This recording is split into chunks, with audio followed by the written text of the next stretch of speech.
Pemirsa, hujan lebat disertai angin yang terjadi Sabtu dini hari 27 Desember 2025 mengakibatkan dahan pohon kepuh patah menimpa Pura Dalam Gede, Desa Adat Abian Base, Kecamatan Mengui, Badung. Patahnya dahan pohon berusia ratusan tahun ini menimpa tembok penyengker dan beberapa pelinggih pura tersebut.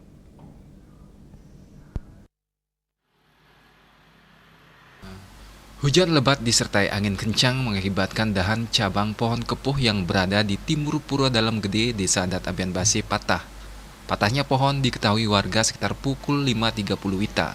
Akibat patahnya dahan pohon berdiameter sekitar 70 cm ini menimpa tembok penyengker, beberapa pelinggih seperti Gedong Agung, Ratu Nyoman, dan penyimpanan. Mengetahui adanya musibah, warga melaporkan kejadian ke BPBD Kabupaten Badung. Tim BPBD Badung bersama warga membantu memotong, membersihkan dan mengevakuasi batang pohon agar areal pura bersih. Bandesa Adat Abian Base Imade Sunarte yang meninjau lokasi menyatakan segera berdiskusi dan menindaklanjuti dengan prajurut desa dan pemangku terkait merenovasi pura yang rusak.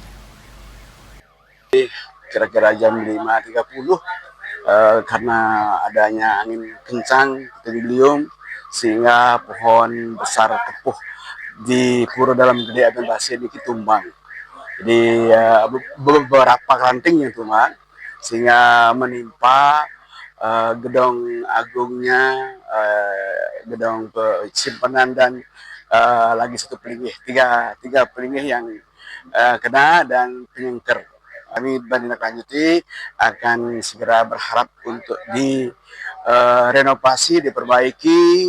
Mungkin nanti malam ada rapat desa dengan para pemangku dan selanjutnya, sehingga dalam waktu yang singkat kita berharap bisa kita renovasi kembali agar bisa kembali seperti yang sedia kala.